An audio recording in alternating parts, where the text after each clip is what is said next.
მოგესალმებით. ვფიქრობ, საინტერესო იქნება მოკლედ ვისაუბროთ სახის არის სისხლის მიმოქცევის შესახებ და რა რისკებთან შეიძლება იყოს დაკავშირებული ამ არეში ფილერის არასწორი განთავსება. რა თქმა უნდა, ეს არ იქნება სახის სისხლის მიმოქცევის სრული განხილვა, მაგრამ ჩვენი მიზნებისთვის ეს იქნება საკმარისი.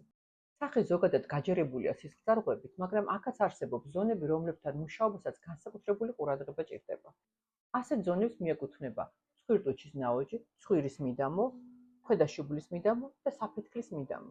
ამ მაღალი რისკის მიდამოებში არასწორად განთავსებულ ფილერს შეიძლება მოყოს კატასტროფული შედეგები, როგორიც არის მაგალითად ნეკროზი, რაც არის ქსოვილების მკვდომა, ასევე სიბრმავე და ასევე იშემიური ინსულტიც.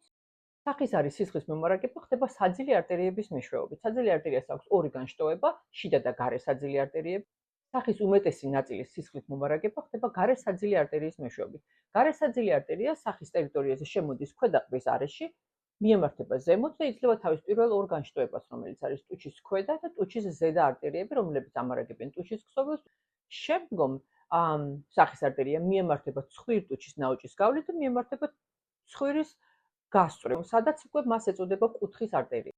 გარე საძილე არტერია ასევე შემოდის სახის ტერიტორიაზე ყურის წინა მიდამოში, სადაც მას ეწოდება ზედაყბის არტერია. ზედაყბის არტერია გამოდის თვალბუდის ფოსოდან, სადაც მას ეწოდება თვალბუდის ქვედა არტერია.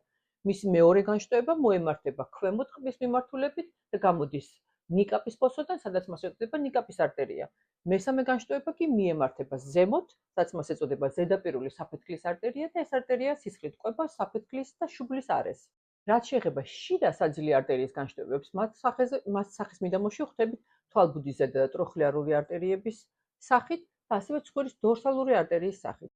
თვალბუდის არტერია და ცხვირის დორსალური არტერია უკავშირდებიან კუთხის არტერიას და აქ ხდება ძალიან მნიშვნელოვანი კავშირი გარეთა და შიდა საძილე არტერიებს შორის, ანუ შიდა და გარეთა სისხლის მიმოქცევის სისტემებს შორის.